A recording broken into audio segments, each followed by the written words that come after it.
बंदा सी एक ना ते घरों तुर पिया मेहनत मजदूरी करने वास्ते ते बादशाह के महल के कितने लागे पहुंचा तो गेट से जो ते सिक्योरिटी गार्डा ने रोकिया हूँ रोकया पूछया भी किधर उन्हें कहा यार काम शाम करना कोई मेहनत मजदूरी हो उन्होंने फड़िया तो बादशाह के कोल लै गया तो बादशाह ने पूछया भी हाँ भी जवान किधर वो कहा बादशाह सलामत कोई काम शाम करन दी ख्वाहिश जे कोई मिले थे बादशाह ने ना घोड़िया दे उन्हें ड्यूटी लाती घोड़िया का जोड़ा उनका इंचार्ज सी ना घोड़िया वाले वाड़े का समझ लो तो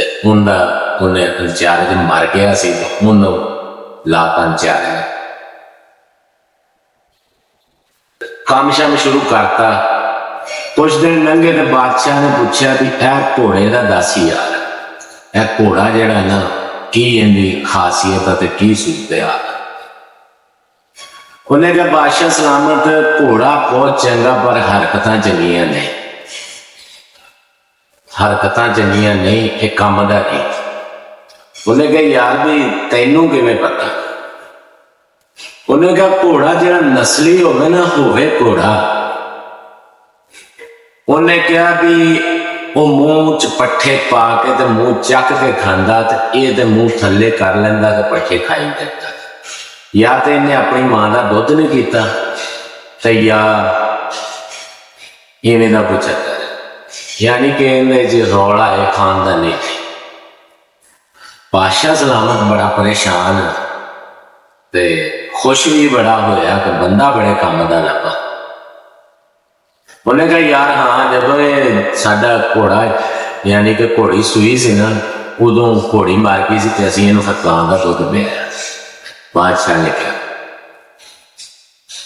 तो उन्हें नाल ही बादशाह ने उन्हें तरक्की करती उन्हें कहा भी तू जड़ा ना अज तो बाद मलका दे जड़ा ना ड्यूटी करनी है नेड़े तेड़े उन्हें अपना जड़ा महल मलका का उत्थे रहना नाल उन्होंने इनाम कनाम दिता भेटां बकरियां जो भी अनाज वगैरह सी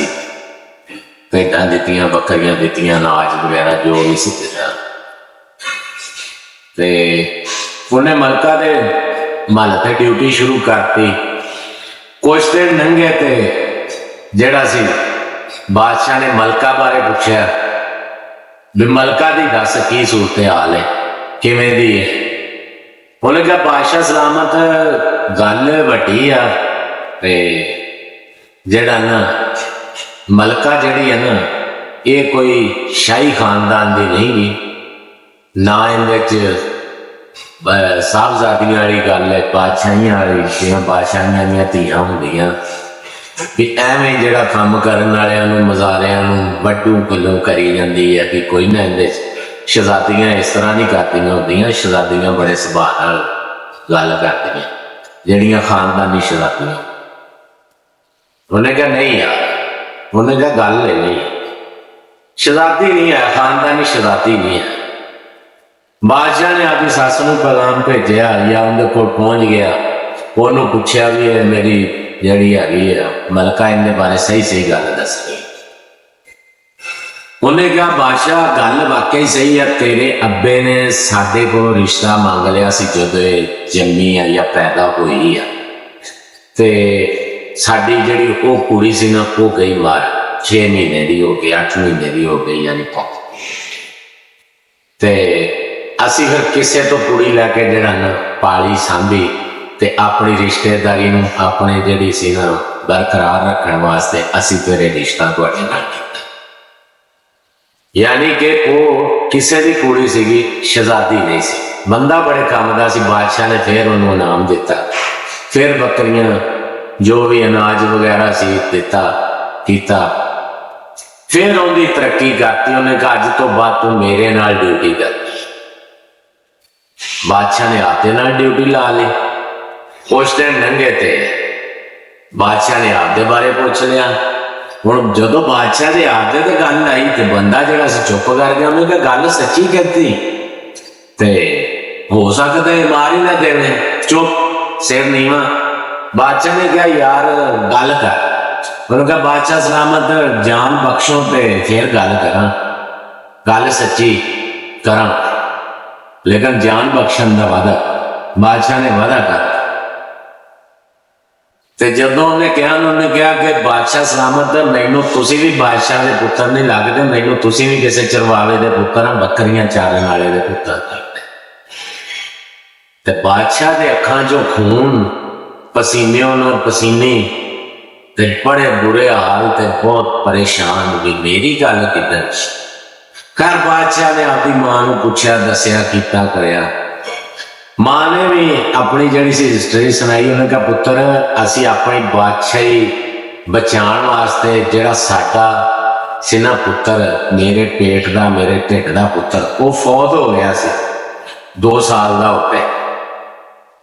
ते असी फिर बादशाही अपनी तेरे अब्बे की विरासत जिहड़ी सी ना ये बचाउण वास्ते असी तुहानू फिर एक बकरियां चरवाउण वाले कोल लिया सी। बकरियां चरवाउण वाले कोल ना लिया सीगा ते जिहड़ा सी ना फिर तुहानू सांभिया, पालिया, जवान कीता ते फिर शादी की। बादशाह की गल अकल च आई। उन्हें कहा वाकई भी मैं भी अपना जिहड़ा ना शाही खानदान चों देगा। ते बंदे ने फिर इनाम कनाम दिते। फिर उन्होंने जरा सी ना अपने नाल पक्का पक्का रख लिया कि यार तू बंदा जरा ना सही है। ते आदत जड़ियां बंदे दियां ना वो नस्लों का दस दिंदियां कि यह बंदा नस्ली है या बद नस्ला, या कोई जानवर नस्ली है या बद नस्ला, या कोई औरत नस्ली है या बद नस्ली है। ये सारिया आदत जड़ियां पाइया जांदियां हुंदियां ने, सारिया आदतों तो बंदे को पता चल जाता जे। हसदे रहो तो वसदे रहो।